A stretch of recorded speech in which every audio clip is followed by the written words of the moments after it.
came to Islam, my life was really kind of focused on drink, drugs. The whole kind of purpose of life was just to have fun and have a laugh. And it's just a way of kind of making your life bearable until you die.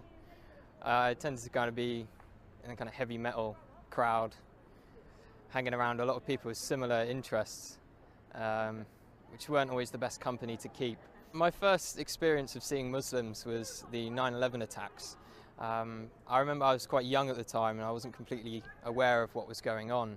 In fact, I ran to one of my friends after seeing the news report and I told him that the tourists had declared war on America because I'd never heard of terrorists before.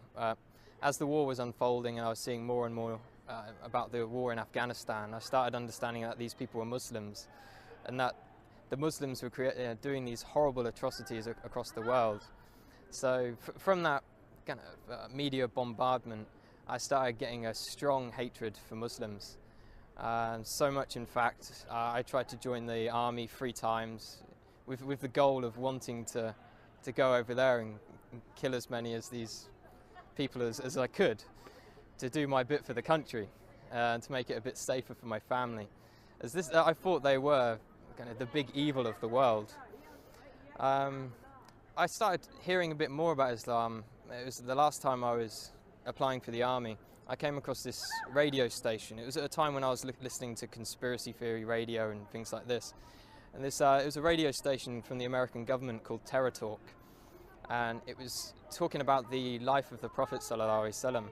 And it just didn't sound right to me that people would follow him from all these evil things they were saying about him. So I started to question what Muslims believed at that time.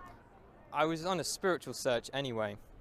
At the time I was looking into Norse mythology and paganism, and one of my friends turned to me and said, before you decide on this paganism thing, have a look around a bit more.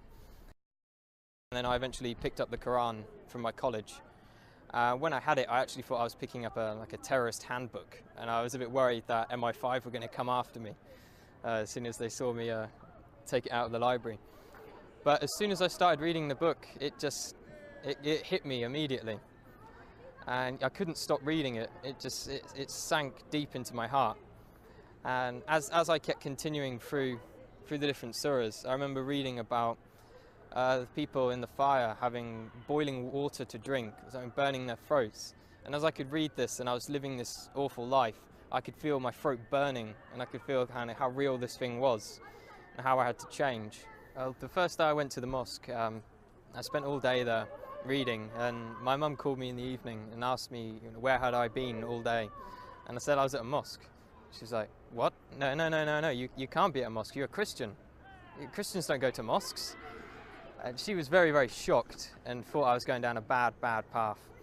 That was my mum's original reaction. After a while she started to accept it. She'd done a lot of crying. I'm not too sure why she was crying. I think she felt I was rejecting everything she'd taught me. A lot of people say when they find Islam, it's as if they've come home. And that's just the feeling I get. It's as if me in the past wasn't me at all. I was being controlled by something else.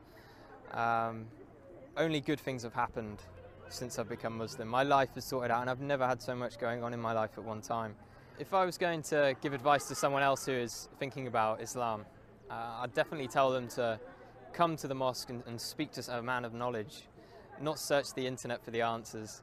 There are some good things on the internet, but when you don't know anything about Islam, you can't judge what is right and what is wrong. So it's much better to speak to someone, spend time with the Muslims. I spent many weeks in their company, and you get an understanding of who they are and what kind of quality of people they are. Don't be afraid of what your family think. I've had many people, and myself as well, was worried about what my parents would think. And at the end of the day, Islam is for you, it's for you. You can just hope the best for your parents will come afterwards. Allahu Akbar, Allahu